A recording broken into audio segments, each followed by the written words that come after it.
دل کی دنیا خاموش ہو جائے تو رب کی صدا سنائی دیتی ہے۔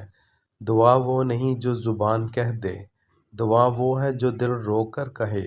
آؤ اس لمحے کو پاک کریں، شاید آج عرش ہماری پکار سن لے۔ دعا کو جلدی قبول کروانے کا طریقہ۔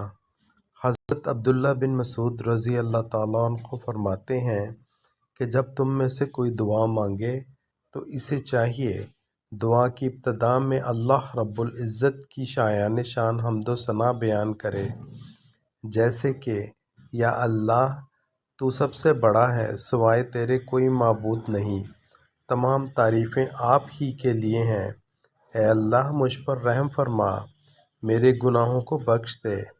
پھر نبی کریم صلی اللہ علیہ وآلہ وسلم پر درود بھیجیں۔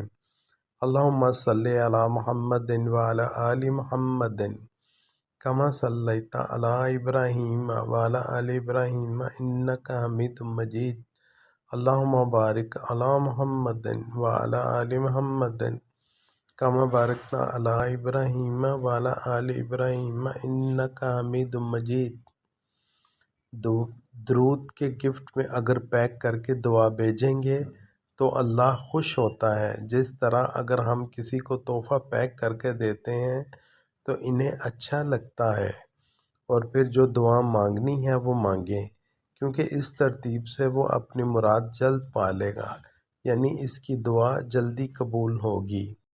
اللہ تعالیٰ ان تمام لوگوں کی جو یہ پوسٹ پڑھ رہے ہیں ان کی دعائیں قبول فرمائے اور ان کے دل کی جائز تمنا کو قبول فرمائے۔ آمین ثم آمین۔ پڑھنے کے لیے شکریہ۔ اسی طرح کی پوسٹ دیکھنے کے لیے فالو کریں۔